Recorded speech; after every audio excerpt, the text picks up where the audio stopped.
అలా నేను మిస్ భారత్ పాకిస్తాన్ సరిహద్దులు ఏమిటి ఉద్రిక్త వాతావరణం నెలకొంది. శ్రీనగర్లోకి ఇప్పుడు భారత ఆర్మీ చీఫ్ ఉపేంద్ర ద్వివేది రంగంలో దిగారు. శ్రీనగర్లో ఆయన కమాండర్స్కు డైరెక్షన్స్ ఇస్తూ ఉన్నారు. మొత్తం ఎల్ఓసి వెంబటి ఎక్కడెక్కడ సొరంగాలు ఉన్నాయి, ఎక్కడి నుంచి ఉగ్రవాదులు వచ్చేటువంటి అవకాశం ఉంది, ఎంతమంది ఉగ్రవాదులు జొరబడ్డారు, వీటన్నిటి మీద ఇప్పుడు ఒక సమీక్ష చేసి ఇప్పటికే కొన్ని ప్రాంతాల్లో ఉగ్రవాదులను కాల్చిపడేశారు మన భారత ఆర్మీ. లష్కరే తోయిబా కమాండర్ ఒకరిని కాల్చి చంపారు. అలాగే మరొక ఇద్దరి ఇళ్లను కూడా పేల్చివేశారు. ఇదంతా ఆపరేషన్ కొనసాగుతుంది. లష్కరే తోయిబాకు సంబంధించిన కమాండర్ అత్తాఫ్ లల్లీని కాల్చిపడేశారు. పిట్టను కాల్చినట్టు కాల్చేశారు మన భారత ఆర్మీ. అలాగే ఆదిల్ షేక్, ఆసిఫ్ ఖాన్ వీళ్ళిద్దరూ ఉగ్రవాదులు, వీళ్ళ ఇళ్లను పేల్చివేశారు. ప్రస్తుతం జమ్మూ కాశ్మీర్లో 56 మంది ఉగ్రవాదులు ఉన్నట్టు ప్రాథమికంగా అంచనా వేస్తున్నారు. వీళ్ళందరి ఆచూకీ, వీళ్ళ కదలికలను పసిగడుతూ ఉంది భారత ఆర్మీ. మరోవైపు పాకిస్తాన్ సరిహద్దు అవతల కవ్వింపు చర్యలకు పాల్పడుతోంది పాకిస్తాన్. అందుకే ఇప్పుడు ఐఎన్ఎస్ విక్రాంత్ మోహరించి ఉంది. అరేబియా సముద్రంలో విన్యాసాలు చేస్తూ ఉంది. దాని విన్యాసాలను చూస్తేనే పాకిస్తాన్కి సంబంధించినటువంటి వెన్నులో వణుకు పుడుతూ ఉంది. మరోవైపు మన ఇస్రో, తెలుగు రాష్ట్రాల్లో ఉండేటువంటి ఇస్రో ప్రత్యేకమైనటువంటి శాటిలైట్ను పంపించబోతుంది. ఈ శాటిలైట్ కారణంగా హై రెజల్యూషన్ ఉండేటువంటి ఇమేజెస్ని పంపబోతూ ఉంది. ఇప్పటి వరకు మనకు గూఢాచారి వ్యవస్థ అంటే భౌతికంగా మనుషులు లేదంటే కొంతమంది చేసేటువంటి వ్యవహారం. కానీ ఒక ప్రత్యేకమైనటువంటి స్పైస్ శాటిలైట్ను ఇస్రో పంపిస్తూ ఉంది అంతరిక్షంలోకి. ఆ విషయాన్ని కేంద్ర science and technology minister doctor announce చేశారు, జితేంద్ర సింగ్. సో కాబట్టి ఇస్రో మరికొన్ని రోజుల్లోనే అంతరిక్షంలోకి పంపించబోతోంది. అది హై రెజల్యూషన్ ఉన్నటువంటి శాటిలైట్ ఇమేజెస్ని రాత్రి పగలు సెర్చ్ చేస్తోంది. ప్రతి కదలికను పాకిస్తాన్కి సంబంధించిన దాన్ని మనకి హై రెజల్యూషన్లో శాటిలైట్ ఇమేజెస్ని పంపించబోతోంది. ఇప్పటి వరకు ఇలాంటి వెసలుబాటు ఇజ్రాయెల్ లాంటి హై అండ్ టెక్నాలజీ కలిగినటువంటి దేశానికే, అలాగే అమెరికా, బ్రిటన్ ఇలాంటి వాటికే సాధ్యమైంది. కానీ ఇప్పుడు హై అండ్ రెజల్యూషన్ తోటి ఒక శాటిలైట్ని పంపించబోతుంది. పాకిస్తాన్ భారత్ సరిహద్దులు వెంబటి ఉగ్రవాదుల కదలికలు కానీ, పాకిస్తాన్కు సంబంధించిన ఆర్మీ కదలికలు కానీ ఎప్పటికప్పుడు పంపించబోతుంది. ప్రస్తుతం మనకి ఈ శాటిలైట్ ఇమేజెస్ని పంపించడానికి కార్డోసాట్ 3 అందుబాటులో ఉంది. అయితే కేవలం పగటి వేళల్లో మాత్రమే ఈ శాటిలైట్ ఇమేజెస్ని పంపిస్తూ ఉంది. బట్ ఇప్పుడు స్పై శాటిలైట్ హై రెజల్యూషన్ తోటి ఉన్నటువంటి స్పై శాటిలైట్ని ఇప్పుడు పంపించబోతుంది ఇస్రో. అది పంపించిన తర్వాత రాత్రి పగలు రౌండ్ ది క్లాక్ భారత సైన్యాన్ని అప్రమత్తం చేసేలాగా పాక్కు సంబంధించినటువంటి ఆర్మీ కదలికల్ని, ఉగ్రవాదుల కదలికలకు సంబంధించినటువంటి ఇమేజెస్ని పంపించేటువంటి హై అండ్ టెక్నాలజీతో కూడినటువంటి శాటిలైట్ని ఇస్రో అంతరిక్షంలోకి పంపించబోతుంది. ఇప్పుడు ఐఎన్ఎస్ విక్రాంత్ అన్నా లేదంటే స్పై శాటిలైట్ అన్నా పాకిస్తాన్ వెన్నులో వణుకు పుడుతుంది. పాకిస్తాన్ని గడగడ వణికిస్తూ ఉన్నాయి ఇవి. ఒకవైపేమో ఆర్మీ చీఫ్ యుద్ధ రంగంలో యుద్ధ తంత్రాన్ని రచిస్తూ ఉన్నారు ఉపేంద్ర ద్వివేది. మరోవైపు జాతీయ భద్రతా సలహాదారుగా ఉన్నటువంటి అజిత్ దోవల్ ఎప్పటికప్పుడు ఈ మొత్తం వ్యవహారాన్ని మానిటర్ చేస్తూ ఉన్నారు, పాకిస్తాన్ ఏం చేయాలి అనే దాని మీద.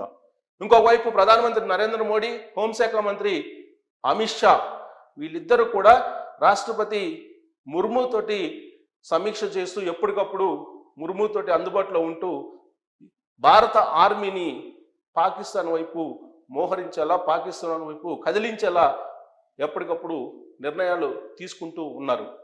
ఇదంతా ఒక ఎత్తు అయితే పాకిస్తాన్ భయపడుతుంది మన ఐఎన్ఎస్ విక్రాంత్, అలాగే స్పై శాటిలైట్, ఈ రెండింటిని గురించి బాగా ఆందోళనగా ఉంది పాకిస్తాన్కి. ఎందుకంటే ఇప్పటికే తొలి మిసైల్ ఐఎన్ఎస్ విక్రాంత్ నుంచి పంపించారు, సక్సెస్ అయింది. అరేబియా సముద్రం నుంచి పంపించారు. అంటే కొన్ని వేల కిలోమీటర్లో ఉన్నటువంటి టార్గెట్ని కూడా స్మాష్ చేయగలదు. మన ఐఎన్ఎస్ విక్రాంత్ నుంచి పంపించేటువంటి మిజైల్స్ని. సో ఆ మిజైల్ ప్రయోగం సక్సెస్ అయ్యింది. సో కాబట్టి పాకిస్తాన్లో ఉండేటువంటి ఏ టార్గెట్ అయినా, కరాచీ కానీ, లాహోర్ కానీ, ఏ ప్రాంతంలోనైనా సరే ఉన్నటువంటి టార్గెట్ని ఆ దిశగా మిసైల్ని మోహరిస్తే కనుక ఖచ్చితంగా అది స్మాష్ అయ్యేటువంటి అవకాశం ఉంది. ఆ ప్రయోగం సక్సెస్ అయింది. ఇది ఇప్పటి వరకు ఉన్నటువంటి అప్డేట్స్. అయితే ఇప్పుడు ఐఎన్ఎస్ విక్రాంత్ అలాగే స్పై శాటిలైట్, వీటి నేపథ్యం ఏంటి, వీటి విశిష్టత ఏంటి అనేది నేను మీకు తెలియజేసేటువంటి ప్రయత్నం చేస్తాను. ఇప్పుడు ఇస్రో శాటిలైట్ని పంపించబోతుంది. ఈ శాటిలైట్కు సంబంధించి స్పై శాటిలైట్ అంటారు దీన్ని, స్పై శాటిలైట్. ఈ స్పై శాటిలైట్ దీని ప్రత్యేకత ఏంటి అని అంటే దీన్ని EOS-09 ఉపగ్రహం అంటారు. దీన్ని పిఎస్ఎల్వి C61 వాహకం ద్వారా పంపించబోతున్నారు. ఈ విషయాన్ని కేంద్ర science and technology minister Jitendra Singh చెప్పారు. ఇది సి బ్యాండ్ సింథటిక్ ఎపర్చర్ అమర్చినటువంటిది. ఇది సి బ్యాండ్, మనకు తెలుసు కదా సి బ్యాండ్ ఏంటి అవన్నీ కూడా. సి బ్యాండ్ సింథటిక్ అపర్చర్ అమర్చినటువంటి ఈ EOS-09 అనేటువంటి ఉపగ్రహం, దాని శాటిలైట్. ఈ శాటిలైట్ని భారత అంతరిక్షంలోకి పంపించబోతుంది మన ఇస్రో. ఇప్పటికే భారతదేశానికి అంతరిక్షంలో దాదాపు 50 శాటిలైట్స్ ఉన్నాయి. ఈ 50 శాటిలైట్లు ఒకటి కార్టోసాట్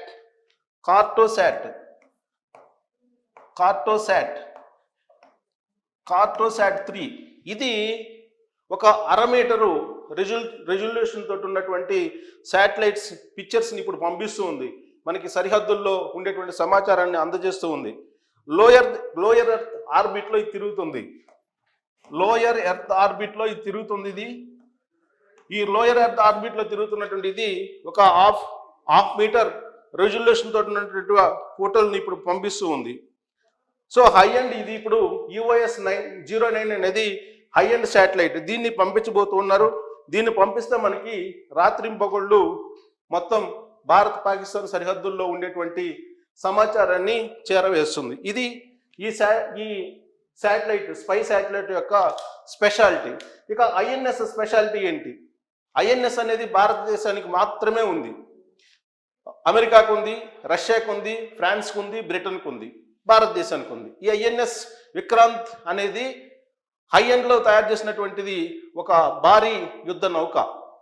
ఈ భారీ యుద్ధ నౌక కేవలం అమెరికా, బ్రిటన్, ఫ్రాన్స్, రష్యా ఈ దేశాలకు మాత్రమే ఉంది. ఇప్పుడు భారతదేశానికి ఉంది. ఇది 2022లో భారత వైమానిక దళానికి ఇది ఇచ్చారు.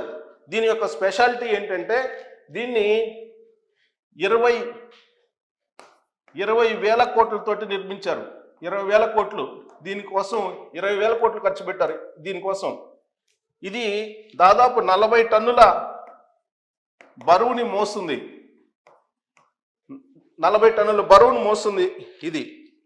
దీంట్లో మనకు చూస్తే కనుక 2 టేకాఫ్ పాయింట్లు ఉంటాయి. యుద్ధ విమానాలు, తేలికపాటి యుద్ధ విమానాలు మనకి టేకాఫ్ కావడానికి కానీ ల్యాండ్ కావడానికి కానీ 2 టేకాఫ్ పాయింట్లు ఉంటాయి. టేకాఫ్ పాయింట్లు 2 ఉంటాయి. అలాగే ఒక రన్వే ఉంటుంది. ల్యాండ్ కావడానికి ల్యాండింగ్ పాయింట్లు ఉంటాయి ఈ రన్వేలో. ఇక MiG-29 ఈ MiG-29ని ఆల్రెడీ MiG-29Kని ఆల్రెడీ ఈ యుద్ధ నౌక నుంచి ఐఎన్ఎస్ విక్రాంత్ నుంచి ప్రయోగించి సక్సెస్ అయింది కూడా. ఇది కమోవ్ 31 దీన్ని కూడా ప్రయోగించారు. సో ఈ యుద్ధ నౌక మీద నుంచి ఇక్కడ ఉన్నటువంటి రన్వేల నుంచి టేకాఫ్ కావడం మళ్ళీ ల్యాండ్ కావడం అనేది సక్సెస్ఫుల్గా MiG-29K ద్వారా ప్రయోగించి సక్సెస్ అయ్యాయి. యుద్ధ విమానాలు, తేలికపాటి యుద్ధ విమానాలు దీంట్లో ఉంటాయి. యుద్ధ నౌకలో ఈ యుద్ధ నౌక నుంచి వెళ్తూ ఉంటాయి. దీంట్లో 8 డీజిల్ జనరేటర్స్ ఉంటాయి. ఈ జనరేటర్స్ ఏం చేస్తూ ఉంటాయంటే సుమారుగా 24 మెగావాట్ల విద్యుత్తును ఉత్పత్తి చేస్తూ ఉంటాయి ఇవి. ఇక 4 గ్యాస్ టర్బైనర్లు ఉన్నాయి దీంట్లో. టర్బైనర్లు 4 గ్యాస్ టర్బైనర్లు ఉన్నాయి. ఇది ఎంత యుద్ధం అంటే అరేబియా సముద్రంలో ప్రస్తుతం ఉంది ఐఎన్ఎస్ విక్రాంత్ అనేది. ఇది ఎంత పగడ్బందీగా ఉంటుందంటే ఒక్కసారిగా 240 కిలోమీటర్ల స్పీడ్తో పోయేటువంటి యుద్ధ విమానం 0 స్థాయికి వచ్చి ల్యాండ్ అయితే తట్టుకోగలదు. అంటే 0 కిలోమీటర్ స్పీడ్ తోటి ఇలా ల్యాండ్ అయిందంటే ల్యాండ్ అయినా కానీ అక్కడ ల్యాండ్ చేసుకునేటువంటి కెపాసిటీ ఉంది దానికి. సో కాబట్టి అంత పగడ్బందీగా ఇది ఇప్పుడు విన్యాసాలు చేస్తూ ఉంది అరేబియా సముద్రంలో. దీని విన్యాసాలు చూసి పాకిస్తాన్ ఆర్మీ వణికిపోతుంది. ఈ ఐఎన్ఎస్ విక్రాంత్ బేస్ చేసుకొని యుద్ధ విమానాలు ఎన్ని వస్తాయో, అలాగే ఎన్ని యుద్ధ విమానాల ద్వారా అక్కడి నుంచి మిజైల్స్ని పంపిస్తారో తెలియనటువంటి సిచ్యువేషన్ పాకిస్తాన్కి. సో కాబట్టి ఐఎన్ఎస్ విక్రాంత్ అలాగే ఇస్రో పంపించేటువంటి స్పై శాటిలైట్ ఈ రెండు ఇప్పుడు అమెరికా సహాయ సహకారాలతోటి వీటిని తయారు చేశారు. ఇప్పుడు పాకిస్తాన్ కలవరపడుతుంది ఈ రెండింటిని చూసిన తర్వాత. సో మనకి ప్రస్తుతం ఈ రెండు ఈ యుద్ధంలో భాగంగా పార్టిసిపేట్ చేస్తున్నాయి. ఇప్పుడు యుద్ధం ఆల్రెడీ ప్రకటించారని చెప్పి పాకిస్తాన్ భావిస్తుంది. ఎందుకంటే సింధు జలాల్ని ఎప్పుడైతే ఆపిస్తున్నామో అని చెప్పి నరేంద్ర మోడీ గారు ప్రకటించారో ఆ క్షణం నుంచే యుద్ధాన్ని ప్రకటించినట్టే అనేటువంటి అభిప్రాయాన్ని పాకిస్తాన్ ప్రధానమంత్రి అనౌన్స్ చేశారు. సో కాబట్టి 5 ప్రధానమైనటువంటి నిర్ణయాల్ని ప్రధానమంత్రి నరేంద్ర మోడీ గారు తీసుకున్నారు. పాకిస్తాన్ పౌరులు ఎవరైనా ఉంటే ఇమీడియట్గా వెళ్ళిపోయింది అని చెప్పారు భారతదేశం నుంచి. అలాగే సార్క్ వీసాలతోటి ఎంటర్ అయినటువంటి వాళ్ళు వెళ్ళిపోయింది అని చెప్పారు. దౌత్య కార్యాలయాల్లో ఉండేటువంటి సిబ్బంది వెళ్ళిపోవాలని చెప్పారు. 48 అవర్స్ డెడ్ లైన్ కూడా పెట్టారు. అలాగే పౌరులు కూడా 48 అవర్స్లో వెళ్ళిపోమని చెప్పారు. సింధు జలాల్ని ఆపేస్తున్నాము అని చెప్పారు. అంతేకాకుండా సరిహద్దుల్లో ఉండేటువంటి ఉగ్రవాదుల్ని ఏరివేయడంతో పాటు పాకిస్తాన్ కవ్వింపు చర్యలకు సరైనటువంటి బుద్ధి చెప్పేలా ఇప్పుడు భారత ప్రభుత్వం దూకుడుగా ముందడుగు వేస్తుంది. అందులో భాగంగానే అఖిలపక్ష సమావేశాన్ని ఏర్పాటు చేశారు. ఆ అఖిలపక్ష సమావేశంలో పార్టిసిపేట్ చేసినటువంటి పార్టీలన్నీ కూడా భారత ప్రభుత్వం ఏ నిర్ణయం తీసుకుంటే ఆ నిర్ణయానికి కట్టుబడి ఉంటాం, ఆ నిర్ణయానికి మద్దతు ఇస్తామని చెప్పారు. సో దీంతో సంపూర్ణమైనటువంటి మద్దతు భారత ప్రభుత్వానికి లభించింది. ఇప్పుడు పాకిస్తాన్ని టార్గెట్ చేసి కొట్టడమే మిగిలింది. మరి పాకిస్తాన్ ఇప్పుడు విలవిల్లాడేటువంటి పరిస్థితి. ఒకవైపు ఐఎన్ఎస్ విక్రాంత్ విన్యాసాలు అరేబియా సముద్రంలో చేస్తూ ఉంటే అక్కడ పాకిస్తాన్కి ఒక జలధరింపు, ఒక భయం, ఒక ఆందోళన వాళ్ళకి కలుగుతూ ఉంది. మరోవైపు ఈ శాటిలైట్ ఇస్రో పంపించబోతుంది. ఒకవేళ పంపించి ఉంటే కూడా పంపించి ఉండొచ్చు, ఎందుకంటే మనకున్నటువంటి సమాచారం పంపిస్తారు కొన్ని రోజుల్లో అని చెప్పేసి తెలుస్తుంది. బట్ కొన్ని మనకి కొన్ని రహస్యంగా కూడా ఉంచుతారు భారత ఆర్మీకి సంబంధించిన అంశాలు. బహుశా శాటిలైట్ కూడా అక్కడ ఉండి ఉంటుంది. అందుకే ఉగ్రవాదుల్ని ఏరివేస్తున్నారు. సరిహద్దులు వెంబడి ఉండేటువంటి ఉగ్రవాదుల్ని, అలాగే కాశ్మీర్ లోయలో ఉండేటువంటి ఉగ్రవాదుల్ని ఏరివేసేటువంటి కార్యక్రమం జరుగుతుంది. ఇప్పటికే కొంతమంది ఉగ్రవాదుల్ని కాల్చేశారు. భీకరమైనటువంటి పోరాటం జరుగుతుంది ఉగ్రవాదులకి భారత ఆర్మీకి మధ్య. సరిహద్దుల దగ్గర కొన్ని బంకర్లు ఉన్నాయి, ఆ బంకర్ని పేల్చేస్తున్నారు. అలాగే కొన్ని ఆల్రెడీ అక్కడ సొరంగాలు ఉన్నాయి అంటున్నారు. ఆ సొరంగాలలో దాక్కున్నారు ఉగ్రవాదులు అంటున్నారు. వాళ్ళని బయటికి లాగి చంపేస్తున్నారు, ఉగ్రవాదుల్ని కాల్చేస్తున్నారు కూడా భారత ఆర్మీ. సో మొత్తం మీద పాకిస్తాన్కి చివరి రోజులు దగ్గర పడ్డాయి అని చెప్పవచ్చు. మన టెక్నాలజీని చూసిన తర్వాత పాకిస్తాన్ యుద్ధం కంటే ముందే వెనుదిరిగి వెళ్ళేటువంటి పరిస్థితి కనిపిస్తుంది. సో యుద్ధానికి సన్నద్ధమవుతున్నటువంటి క్రమంలో అటు ఐఎన్ఎస్ విక్రాంత్, ఇటు స్పై శాటిలైట్ ఈ రెండు కీలకంగా మారాయి. దీని మీద మీ అభిప్రాయం ఏంటో తెలియజేయచ్చు. Thank you.